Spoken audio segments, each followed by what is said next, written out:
At the airport, my brother smirked at me across the boarding area. "You don't belong on our vacation." My father didn't even look up from his phone.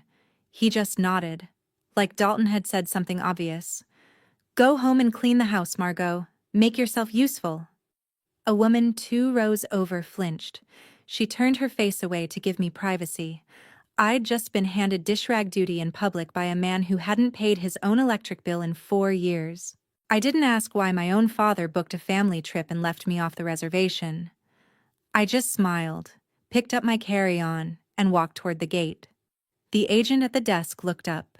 Her face brightened in recognition. "Welcome back, Ms. Waters. We've upgraded you to first class today, courtesy of your diamond status. Champagne or sparkling water at boarding." My father went still in the middle of the terminal. Frozen. "My name is Margot Waters. I am 33 years old. And for the past 22 months, since my grandmother died, I have been the only person in my family who knows what's actually in her will." If your stomach just turned at the words, "Go home and clean the house," please take a second to like and subscribe. It helps these stories reach women who've heard the exact same sentence. And drop your city and the time you're listening in the comments. I love knowing who's with me tonight. I'm Margot. This is the story of how my grandmother saved me when I was 17, and how, 2 years after her funeral, she saved me one more time. Let's go back to October of 2023, the morning she died. The call came at 4:14 in the morning. I remember the time because I was already awake. I'd been awake for 3 days, watching the storm system on my laptop, refreshing the flight tracker from Boston to Charleston every hour. The hospice nurse had told us on Thursday that it was a matter of days. Eleanor Beauchamp, my grandmother's housekeeper of 15 years, had been sleeping in the room next to hers. When my phone rang, I knew before I answered. "She's gone, sweetheart." Eleanor's voice was steady.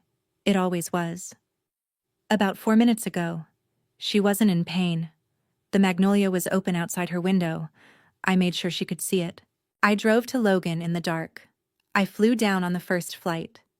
I rented a car at Charleston International and drove straight to the Magnolia House Inn, the 9-room boutique hotel my grandmother had opened in 1978 in a converted antebellum townhouse on Meeting Street. It had been her life's work after my grandfather died. Eleanor met me at the door. She'd already brushed my grandmother's hair.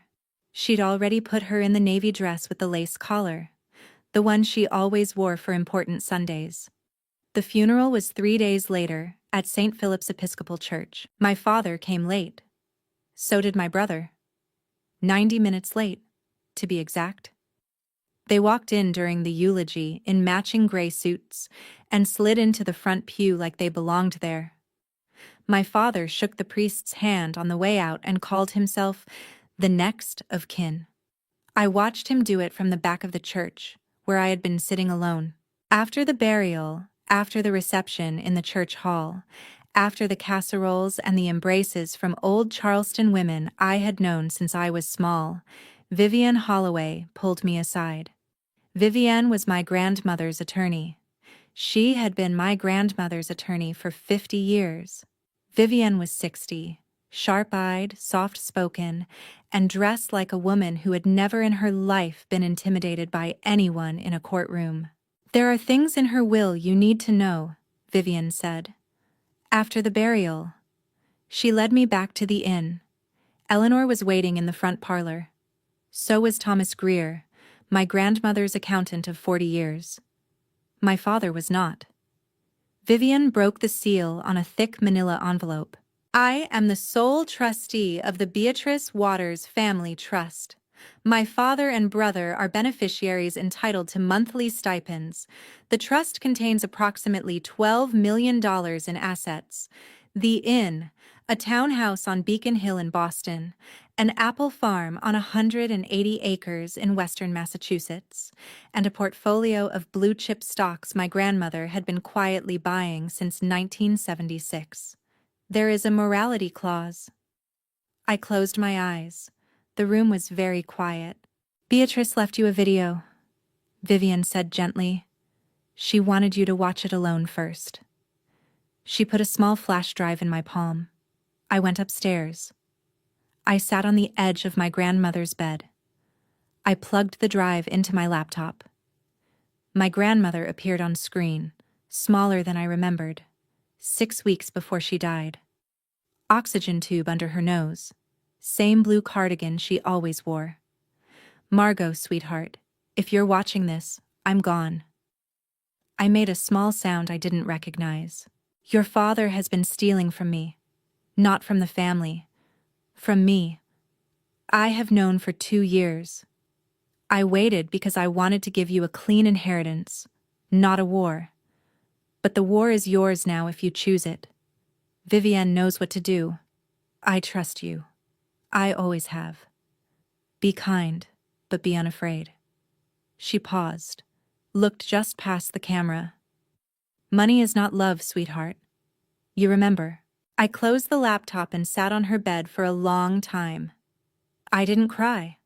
I just listened to the magnolia tree moving outside her window, and I knew exactly what I was going to do. To understand why my grandmother chose me, you have to go back to March of 2010. I was 17 years old. I was a senior at Newton South High School. My mother, Linda Waters, was a registered nurse at Newton Wellesley Hospital. She worked 12-hour shifts in the cardiac unit. She made meatloaf every Sunday. She called me Margot Bean since I was 3 years old. She was driving home from a Saturday night shift. Black ice. Route 9. Her car slid off the road into a stone retaining wall outside Worcester. She died before the paramedics arrived. I was at school when the principal called me into his office. He had been my mother's neighbor before he was my principal. He couldn't make the words come out. He just shook his head and said, "Margot, your mother." My father didn't pick me up that day. The vice principal drove me home. The funeral was on a Tuesday. 6 people from my mother's hospital came. 2 cousins on her side. The pastor. Me. My father. My brother Dalton, who was 12 and didn't understand any of it. My grandmother flew up from Charleston that morning. She wore black. She didn't say much. She held my hand during the service so tightly I could feel her wedding ring pressing into my palm. That night, my father went to a bar. He didn't come home until late the next afternoon. I sat on the front steps of our house at 11 o'clock at night, in March, in the cold, with a duffel bag of clothes. I didn't know where I was going. I just knew I couldn't stay in that house. At 3:40 in the morning, my grandmother's car turned into our driveway. She had driven 12 hours from Charleston in a snowstorm. She was 66 years old. The roads through Virginia had been closed. She got out of the car. She looked at me sitting on the steps with my bag.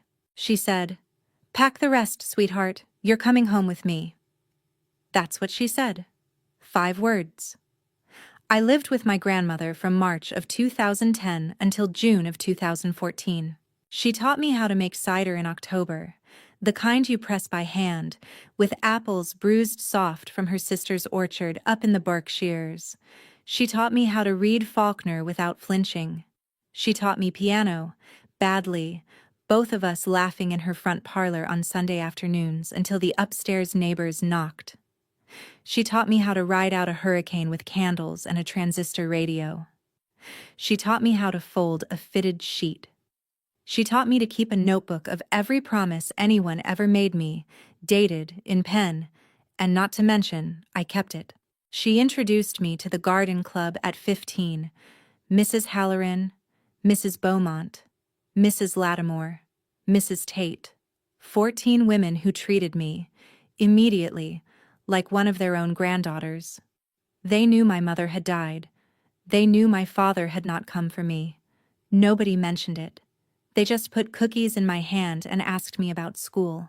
But the most important thing she taught me, the thing she repeated to me every single week for 14 years, even after I left for college, even after I started working, even from her hospice bed, was this: money is not love, Margot. Money is not love. Don't ever let anyone confuse the two for you, especially family. My father visited 4 or 5 times in those years. He always needed something. A loan, a co-signature on a car. Bail for Dalton once when Dalton was 20 and got caught with weed in a stolen car. My grandmother always gave him what he asked for. I didn't understand why. When I was 19, sitting at her kitchen table after he'd left with another envelope of cash, I asked her. She smiled. She poured me a half glass of cider. "Sweetheart," she said, "I am not giving him money. I am buying receipts." I went to Boston College. I studied accounting. I told my grandmother I wanted to understand the thing that had destroyed my father. She nodded like she'd been waiting for me to say it. I came home to Charleston every summer. I worked the front desk at the inn. I learned the books. I learned how a small family business actually runs. I learned the names of every supplier, every plumber, every laundress, every gardener. By the time I was 21, I could close out a month of bookings in 3 hours. After I got my CPA in 2015, I got a job at Hanover and Crane in Boston. Mid-tier firm. Not flashy. I specialized in forensic accounting. I learned how to find fraud the way some people learn to find truffles. By smell, by patience, by knowing which floorboards usually creak. When I graduated in 2014, she gave me a pocket watch. It had belonged to my grandfather. It was silver, dented, ticking quietly. She'd had it engraved on the inside cover. "For Margot, the kind one. Be kinder to yourself than the world is to you." I still wear it.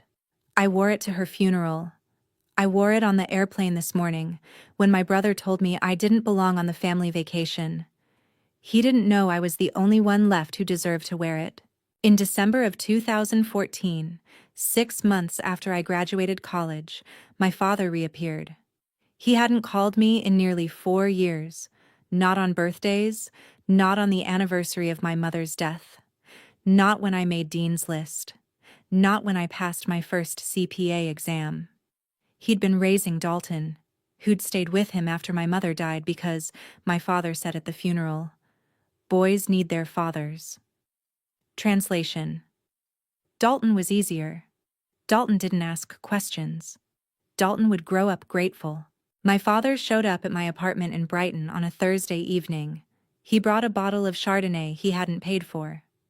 He told me he was proud of me. He told me my mother would have been proud. He told me he was struggling.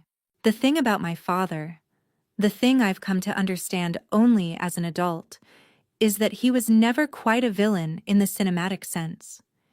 He was just a man who had been taught, at some point early in his life, that other people existed primarily as resources: wives, daughters, mothers-in-law, girlfriends. They were all the same to him in one way. Each one was a source of something: money, approval, sympathy, cover. He moved between them the way a man moves between gas stations on a long drive. He didn't hate them. He just expected them to keep him running. He needed $5,000 that night, just to get Dalton through a rough patch. I told him no, politely. I had $400 in my checking account and a student loan payment due Monday.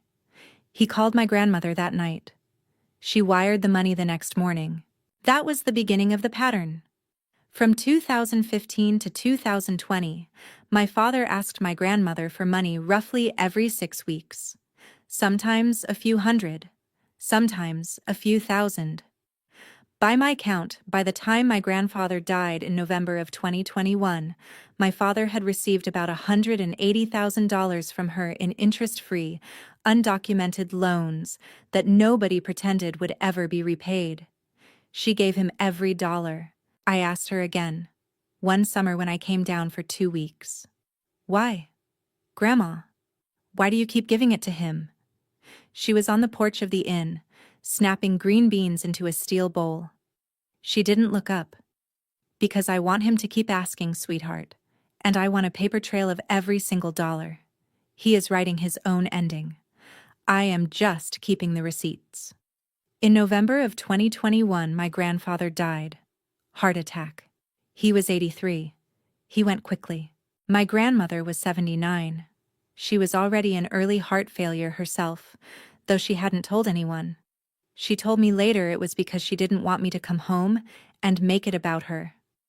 After the funeral, my father did something he had never done before. He volunteered to help. "You shouldn't be managing all this alone, Mom. Let me take some of it off your plate. I'll handle the household accounts. I'll be the one signing the checks for the landscaper, the cleaning service, the little things." She agreed to one account. Just one.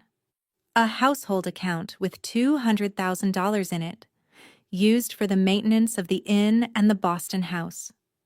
She made him a co-signer. The same day, she called Thomas Greer.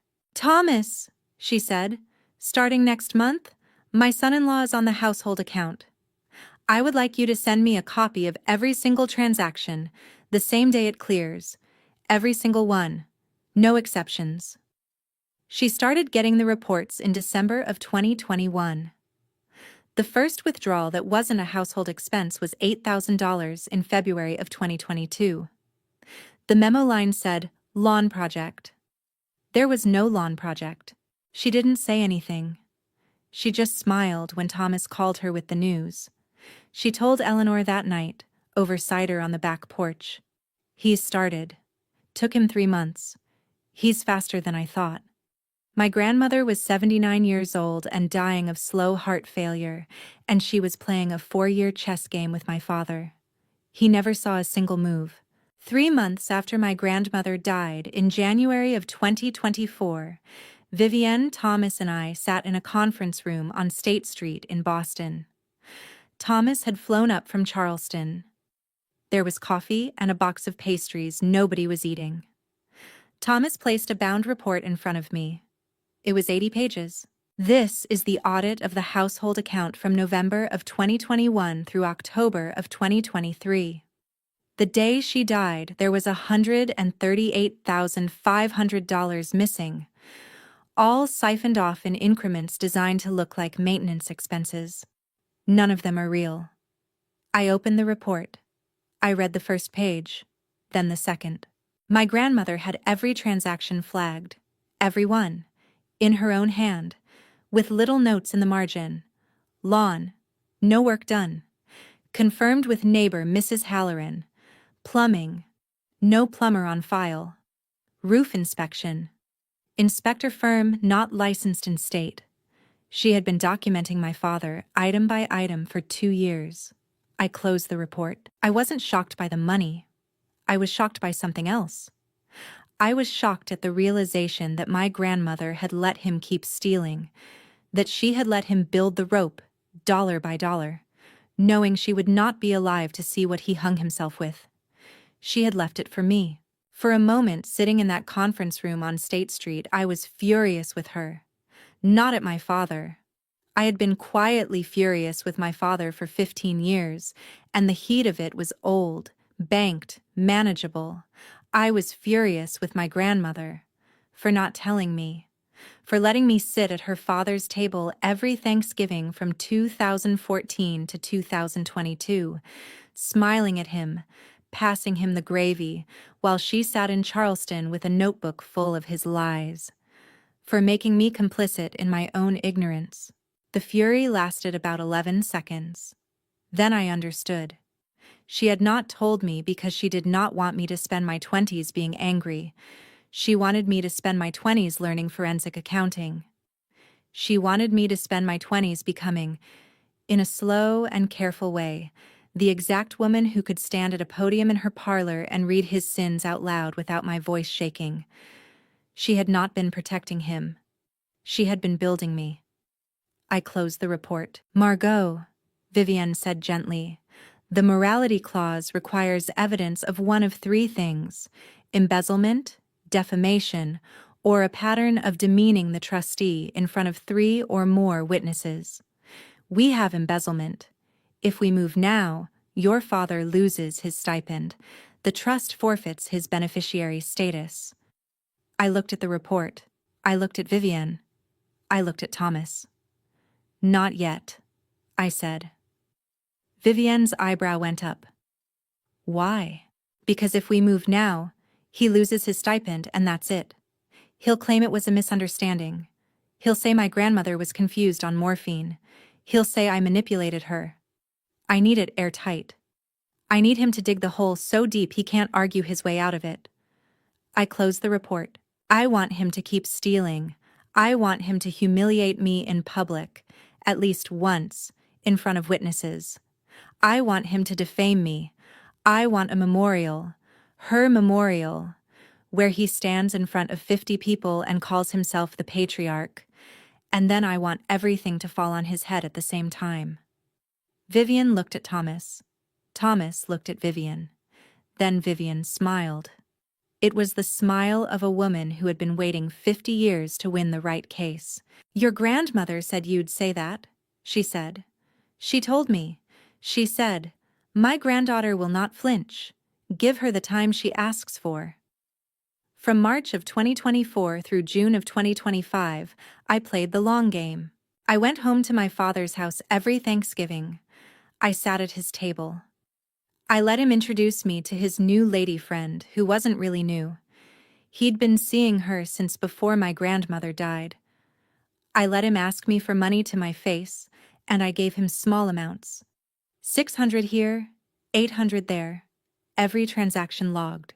My brother Dalton, 27 by then and calling himself a lifestyle entrepreneur on Instagram, posted constantly about the Waters family legacy. Photos of him in front of the Boston house, photos of him at the inn, captioned, my grandmother's empire. I screenshotted every single one.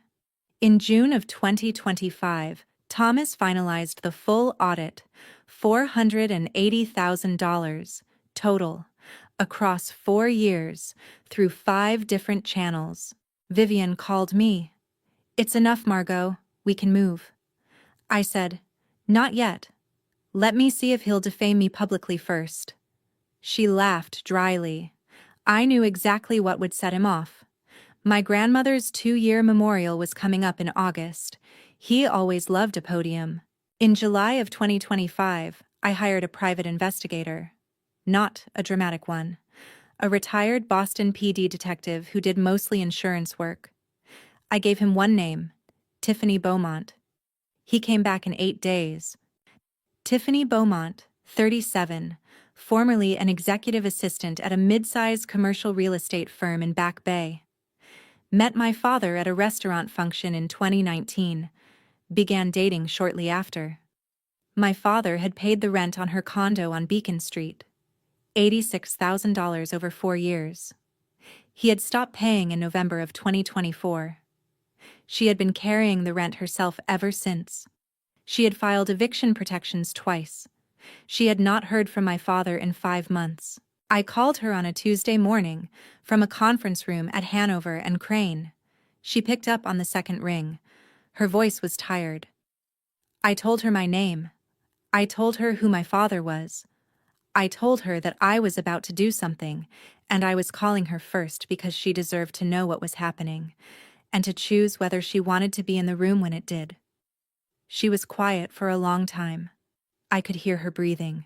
Then she said, he told me your grandmother left him everything. He told me you were dead. He told me you died of an overdose in your 20s. He told me he had a son in Boston who was a real estate developer. He told me the house in Beacon Hill was his. He told me he was going to marry me as soon as the estate cleared. I closed my eyes. I pressed my palm flat against the conference table.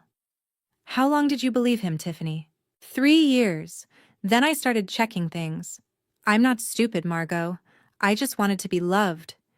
He's very good at letting women feel loved while he steals from them. I'm sure he was good at it with your mother, too. I did not respond to that. She said, I want to be there when it happens. Whatever it is, I want him to see my face. I told her I would fly her down. I told her where and when. She said, thank you for calling me, Margot. Nobody ever calls the other woman to tell her the truth. They just write articles about us later. I flew down to Charleston the next weekend.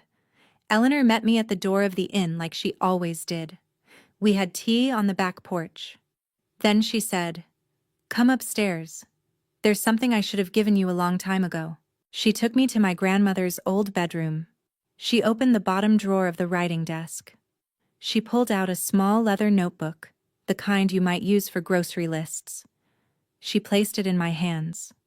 "She kept this for 10 years, Eleanor said. Every single time he asked her for money, every phone call, every excuse. She wrote it all down." I opened it. 53 entries, going back to 2015. Each one in my grandmother's handwriting: date, amount, reason given, her own note in the margin. "Did not believe.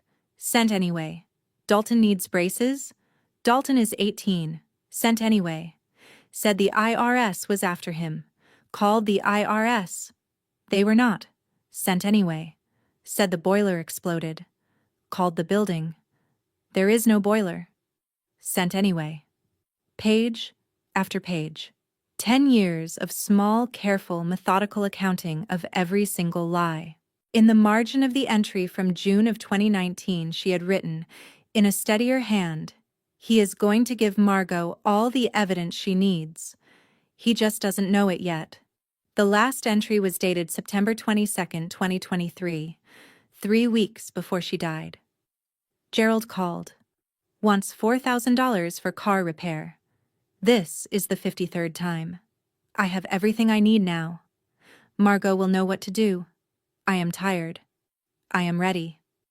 Good night, Margot Bean. I love you. I sat on her bed and held that notebook for an hour. Then I went back to Boston and called Vivian and Thomas, and we built the plan. We would invite my father and Dalton to the 2-year memorial at the inn as honored guests. They would not refuse. My father loved being honored. He would arrive in a suit, expecting a podium. Vivian would prepare the will, the video, the morality letter, and the audit slides. Thomas would prepare the projector. Eleanor would prepare the inn. I would invite Tiffany Beaumont and pay for her flight. Vivian would invite Caroline Vance, an old friend of my grandmother's from the Charleston Tax Association days. Carolyn was now a special agent at the IRS Criminal Investigation Division in Atlanta. She owed my grandmother a favor for a 1996 case my grandmother had quietly bailed her out of. Caroline would attend in her personal capacity and bring her badge. A representative of the Caesars debt collection firm would also be in attendance. We had reason to believe my brother had a substantial gambling problem he had been hiding behind my father's check writing. The Charleston Post and Courier sent a reporter because my grandmother had been a community figure. 3 days before the flight, I called my father. I said, "You don't have to come, Dad, if it's too much." He laughed at me. "Margot, it's my mother-in-law's memorial. Don't be ridiculous, sweetheart. Of course we're coming. Dalton, too." Good. That was the answer I needed. If you've ever had to be patient while someone you love walks themselves into their own consequences, drop the word patient in the comments. I want to know how many of us have done this quietly. And if you think you know what happens at that airport, leave your prediction. I'll be reading. The flight was Thursday, August 14th, 2025. 6:40 in the morning. Boston Logan, Gate B23. I got there 90 minutes early. I always do. I had on a pair of beige linen pants and a pale blue button-down. The pocket watch was in my left vest pocket. I had a paperback copy of East of Eden in my carry-on. The same copy my grandmother had given me when I was 19, with her note still tucked inside the front cover. My father and brother arrived 28 minutes before boarding. I heard them before I saw them. My father was loud in airports. He always had been. Dalton spotted me first. He smirked. "You don't belong on our vacation, Marg." My father, scrolling on his phone, didn't even look up. "Go home and clean the house, Margot. Make yourself useful." A woman 2 rows over flinched. She turned her face to give me privacy. I smiled. I picked up my bag. I walked to the gate. The agent's name tag said Yvonne. She was about 50. Warm brown eyes. She'd checked me in on 3 previous Charleston flights. She looked up. Her face brightened. "Welcome back, Ms. Waters. We've upgraded you to first class today, courtesy of your diamond status. Champagne or sparkling water at boarding?" I said. "Sparkling water, please. Thank you, Yvonne." Then I walked down the jet bridge. I didn't look back. But I could feel my father standing very still in the middle of the terminal. I could feel my brother turning to him and saying, "Dad, Dad, since when does she fly first class?" I could feel my father not knowing what to say. I was in seat 2A. They were in boarding group 6. They walked past me on the way to their seats in economy. My father slowed down at my row. He didn't speak. He just looked at me.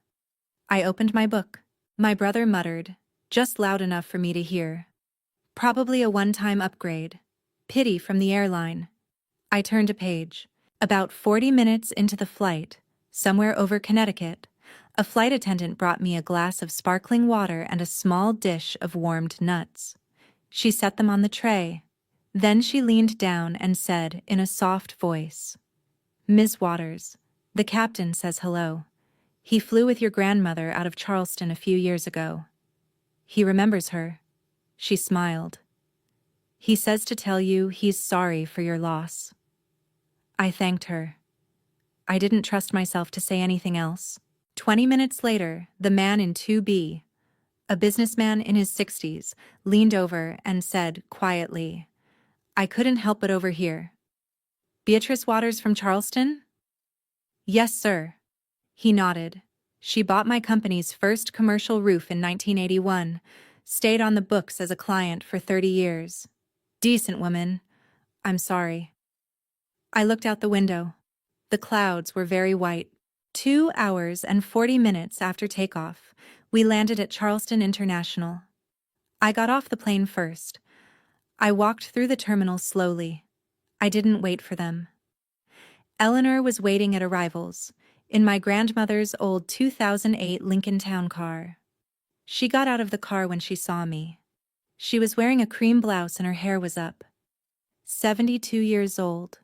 Blue eyes like winter glass. She hugged me for a long time. In the car, on the way to the inn, she told me what had happened 45 minutes earlier. "Gerald and Dalton checked in before you landed. Your father walked up to the desk and said," and I quote, "Hi, we're the Waters family. Beatrice was my mother-in-law." Like he was claiming property. I almost laughed in his face. I had Caroline run the room over for me on the family wing. He's nowhere near it. I rolled the window down. The Charleston air smelled like magnolia and salt. "Are you nervous, Nell?" She looked at me through the rearview mirror. "Sweetheart, I held your grandmother's hand when she died. I am not nervous about a man who showed up to her funeral 90 minutes late." I closed my eyes. I was home. I checked into the inn at 3 in the afternoon. The lobby was small, warm, smelling of old pine and tea leaves. 7 members of staff were on shift. I stepped through the door. All 7 stood up. "Welcome home, Miss Waters." It was quiet, coordinated. They had done it for my grandmother for 40 years. They had done it for me twice before. After the funeral, after the will reading. They did it now. In the tea time parlor off to the right, my father turned his head sharply. He'd been telling some story to 2 strangers from Atlanta. He stood up. He took 2 steps toward the lobby. His mouth opened. Eleanor crossed his path before he could speak. She said, very politely, "Gerald, please don't disturb the staff while they're working. Your room is upstairs, end of the hall." My father closed his mouth. 30 minutes later, he knocked on my door. I let him in. He stood in the middle of the room in a way I had seen 100 times before, chest forward, hands in his pockets, the stance of a man trying to remember how to look in control. "Sweetheart, what was that at the airport? And the staff here treating you like family, Dad. Like Grandma's family." He laughed. Dry. You're being dramatic, Margot. Anyway, Dalton and I are taking you to dinner tonight. Husk. 7 o'clock. My treat. I looked at him. Husk has a 6-month waiting list, Dad. How did you get a reservation? He waved his hand. I have my ways. What he didn't know was that Eleanor had called the maitre d' that morning. The maitre d' had been Beatrice's neighbor for 30 years. The reservation was a trap. We arrived at Husk at 7:14. My father ordered a $340 bourbon flight. Dalton ordered the $84 dry-aged ribeye and a $16 craft cocktail. I ordered the crab cake and sweet tea, $32 total. We ate mostly in silence. My father talked at me, not to me. He told me about his lady friend, whose name had changed since last year. Cheryl now, instead of the previous Donna. He told me Dalton was expanding the brand. He told me he'd been thinking about doing more around the inn, maybe getting more involved with the operations, maybe stepping in as general manager once things settled down. I sipped my sweet tea. You'd have to ask Eleanor, I said. Eleanor works for the family, Margot. Eleanor manages the property. The trust pays her salary. He waved his hand. Same thing. It was not the same thing. He did not know it was not the same thing. 2 days from now, he would know. Dalton, between bites of his ribeye, said, Sis, real talk. You should think about, leveraging the family brand more. I could help you with content. The inn has potential. We could turn it into a destination property. I have an investor friend who... Dalton. What? Eat your dinner. He blinked at me. He'd never heard that tone from me before. He went back to his steak. At 9:20, the check came.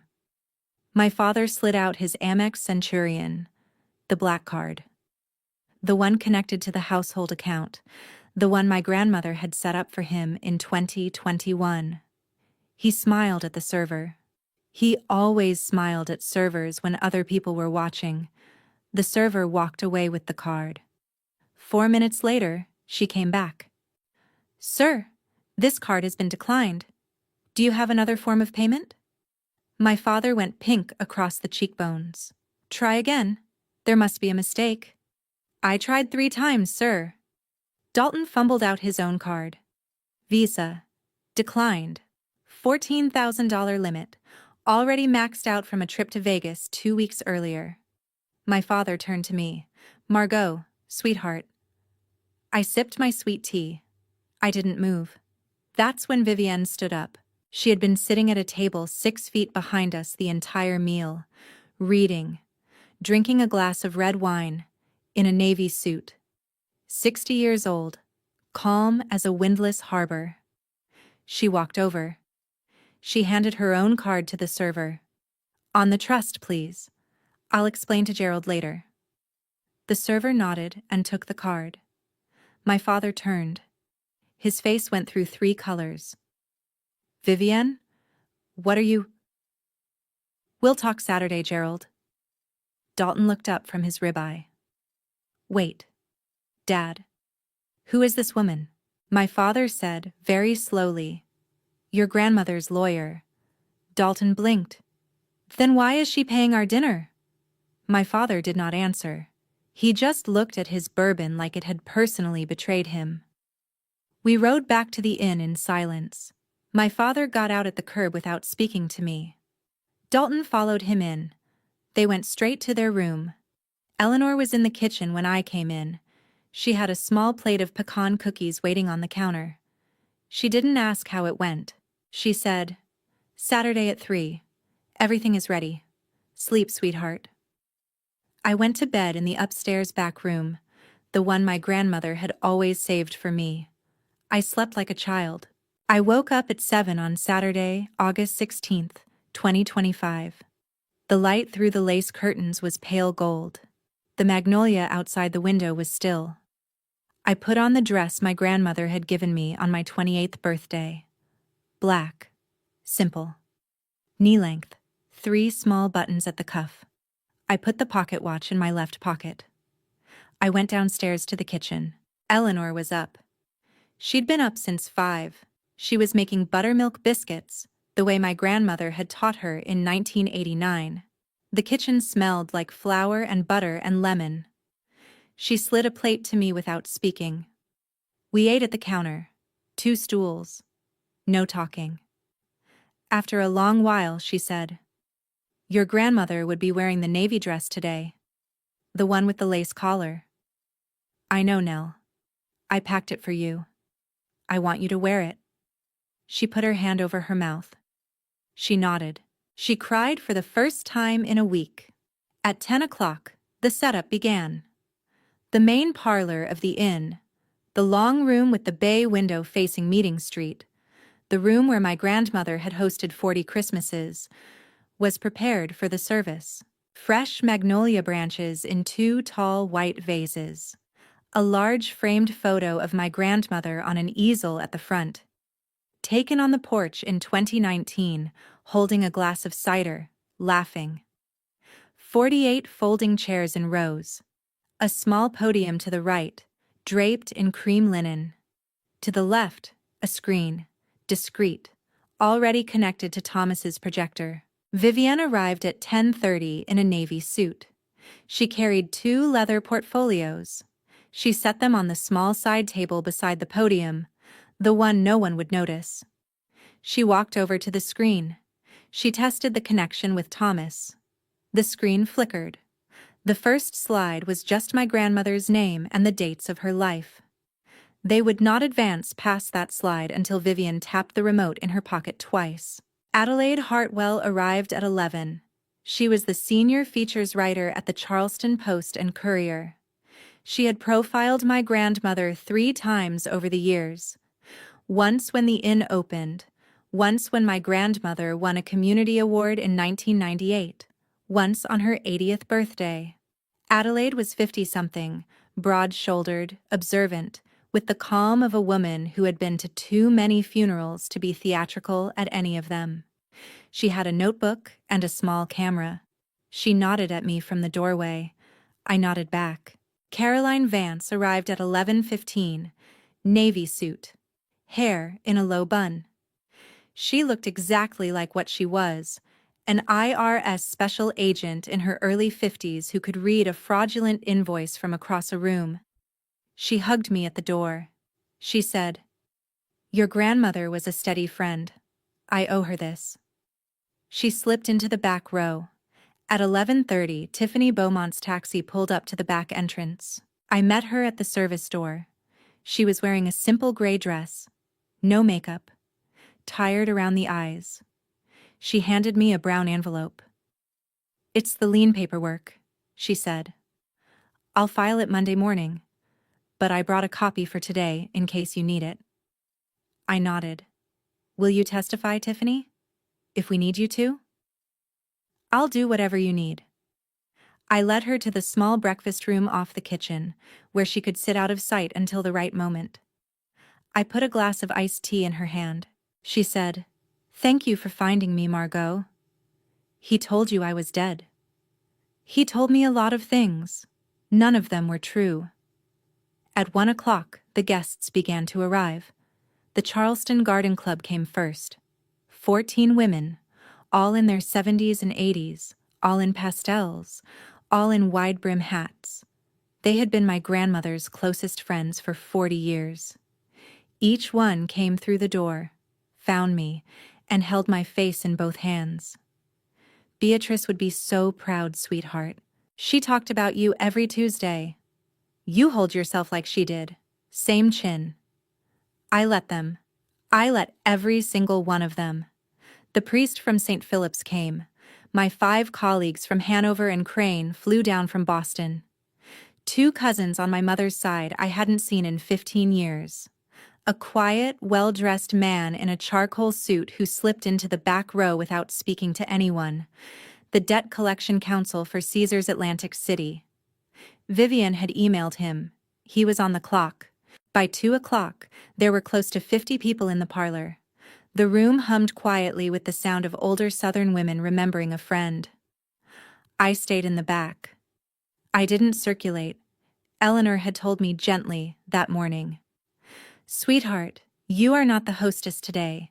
You are the answer. Sit in the back. Let the question come to you." I watched the room. I watched Adelaide quietly taking notes. I watched Caroline read every face that came in, the way agents do. I watched the garden club ladies arrange themselves like a row of birds along the front 3 rows, every one of them in pastel, every one of them in a wide brim hat, every one of them ready. I watched Vivian tap her wedding ring against the side of her water glass, a small habit she had when she was sharpening something internal. I watched the clock above the mantel. I watched the magnolia outside the bay window. My father and Dalton came down at 2:50. They were in matching dark suits. My father's tie was crooked. He'd been drinking. I could tell from across the room. Dalton was checking his phone every 6 seconds, smiling at it. My father did not approach me. He walked around the room shaking hands. "Yes, I'm Beatrice's son-in-law. Yes, family is everything. Yes, she was a remarkable woman. A woman from the garden club, Henrietta Beaumont, no relation to Tiffany, the name is common in Charleston," leaned to the woman next to her and whispered loud enough for me to catch a syllable. "That man hasn't been to Charleston in 11 years. I checked the visitor log at the church." At 2:58, Vivian caught my eye across the room. She nodded once. Eleanor took my hand. I walked to the back of the parlor. I sat down in the chair my grandmother had always sat in. Not the chair at the front, the watcher's chair. The chair she had taught me to sit in when I needed to see everything before I said anything. The clock above the mantel struck 3. My father stood up.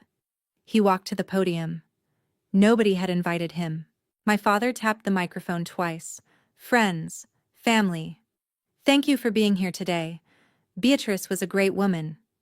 A few of the garden club ladies straightened slightly. One pursed her lips. "As her son-in-law, and as the patriarch of this family, I've been quietly managing her affairs since she passed. My daughter Margot, well, Margot is too sentimental for these matters. She's done a wonderful job of grieving, but the business of carrying a legacy forward, that's been mine to bear." Vivienne stood up in the front row. "Gerald, sit down. Beatrice asked that her own voice be heard today." My father blinked at her. He had not expected anyone to interrupt him at a podium. Vivienne tapped the remote in her pocket twice. The screen flickered.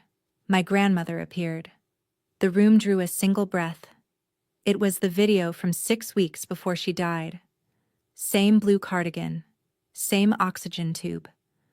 Her voice was quieter than I had remembered, but every word was clear.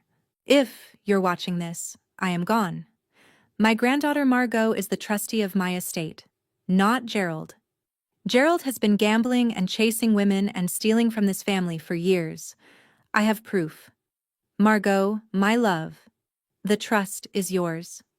I have left protections for you in the documents. Vivian will know what to do. Be kind, sweetheart. But do not be afraid of him. He has been afraid of you for a very long time." The video froze on her face. For 3 seconds, nobody in the room breathed. Then my father exploded. "That video is fake. It's AI. It's edited. She was on morphine. She didn't know what she was saying. This is character assassination." He swung around toward Dalton. "Dalton, tell them." Dalton looked at the screen. He looked at my father. His voice came out smaller than I had ever heard it. "Dad, is that really Grandma?" Vivian walked to the podium with her portfolio. She set the will on top of the microphone, opened to the signature page. This document was notarized at Roper Hospital in Charleston on September 11th, 2023. Beatrice was lucid. She was witnessed by her primary physician, Dr. Lawrence Cardenas, and by Father Whitcomb of St. Philip's. Both are present today. Gerald, your formal acceptance of service was signed by you on December 18th, 2023, in my office in Boston. This is your signature." She held up the receipt. He could see his name on it from where he stood. Father Whitcomb of St. Philip's rose slowly from the third row. He was 80 years old. He had baptized me. He had buried my grandmother. He looked at my father. "Gerald." I gave Beatrice her last rites. I held her hand. She knew exactly what she was signing. "Don't do this in front of her friends." My father's mouth opened and closed. Thomas stood up beside the projector. "Ladies and gentlemen, there is a second matter that the trust is required to disclose at this gathering, by the terms of the will. Over 4 years, from November of 2021 through June of 2025, $480,000 was embezzled from the Beatrice Waters Family Trust through fraudulent invoices and unauthorized withdrawals." He clicked. The screen changed. A list. Line 1, $86,000. Rent payments to a condominium on Beacon Street, Boston. Tenant of record, Tiffany Beaumont. Line 2, $112,000. Wire transfers to accounts held by Dalton Waters at Caesars Atlantic City Resort and Casino. Dalton stood straight up out of his chair. "Dad, you told me Grandma left me that money in her will? You told me it was my inheritance." He was almost shouting. The garden club ladies in the front row turned to look at him. My father pivoted hard toward Dalton. Son, listen." Click. Line 3, $94,000. Investment in Marigold Bar and Grill, dissolved 2022. Line 4, $73,000. Home repair payments to an address in Mattapan that does not exist. Line 5, $115,000. Personal credit card and travel expenses. The slide held. That was when Tiffany Beaumont walked in from the breakfast room. She walked the length of the parlor without rushing. 50 heads turned. She stopped beside the podium. She did not look at my father. She looked at Vivian. "Hi everyone, I'm Tiffany. Gerald has been paying my rent since 2019 from a household account I now understand was his late mother-in-law's. He stopped paying in November of last year. I'm filing a lien on the condo Monday morning. I'm here to deliver him the notice in person." She held out a brown envelope. My father did not take it. She set it on the podium next to the microphone. 2 of the garden club ladies in the front row reached for each other's hands without taking their eyes off my father. My father whispered, "Tiffany, honey, we can talk." She did not look at him. "My name is not Honey, Gerald." She walked back to the side of the room and stood beside Eleanor, who put an arm around her shoulders without a word. I stood up. It was the first time I had stood since the service began. The room turned. I walked the length of the parlor slowly. Eleanor stood up as I passed. She reached out. She squeezed my elbow once. I stepped up to the podium. Vivian handed me a folded piece of paper. My grandmother's letter, written in her own hand, dated August of 2023. I unfolded it. That's when my father lunged. "Give me that letter. She wrote it under duress. Vivienne, you manipulated her. Margot, you ungrateful." He didn't finish the sentence. 2 men from the staff of the inn, Aaron and Curtis, both of them retired Marines who had worked at the inn since 2014, stepped in front of him. They did not touch him. They simply stood there, 6 feet of polite, immovable Charleston manhood, and my father stopped where he was. I read the letter. My voice did not shake. "My granddaughter has carried this family since she was 17. She is trustee not because she asked, but because she is the only one of you who understands that money is not love. If any beneficiary embezzles from the trust, defames the trustee, or systematically demeans her in word or deed before 3 witnesses, their stipend is forfeited. Permanently. Not as punishment, as protection. For her." I lowered the letter. The parlor was so quiet I could hear the second hand of the clock above the mantel. My father whispered, "She loved me more than you." Eleanor stood up at the back of the room. Gerald. Her voice was old and dry and absolutely steady. At 2 in the morning, 3 weeks before she died, Beatrice told me you stole the diamond brooch she meant for Margot's wedding day. She told me directly. From her hospice bed. She said, and I am quoting her, "I cannot believe he had the gall." Don't you lie to my face in her own house, Gerald Waters. My father sat down. He sat down in the chair behind the podium. His knees just gave out. Vivienne stepped forward. Gerald. Effective immediately, your monthly stipend is terminated. The Boston townhouse, which is held in the trust and not in your name, reverts to the estate in 60 days. You will need to make alternate housing arrangements. She turned slightly. Caroline Vance rose from the back row. She walked up the aisle holding a single white envelope. She set it on the podium beside Tiffany's brown one. Mr. Waters, I'm Special Agent Caroline Vance, IRS Criminal Investigation Division. You have 90 days to remit $480,000 in restitution to the Beatrice Waters Family Trust, plus penalties and interest, or this case will be referred to the United States Attorney's Office for the District of Massachusetts. Your decision. The man in the charcoal suit from the back row stood up. He walked to Dalton, who was still standing, frozen. Mr. Dalton Waters, I represent Caesars Atlantic City and 2 affiliated creditors. Your outstanding gambling balance is $238,000. Here is your court summons.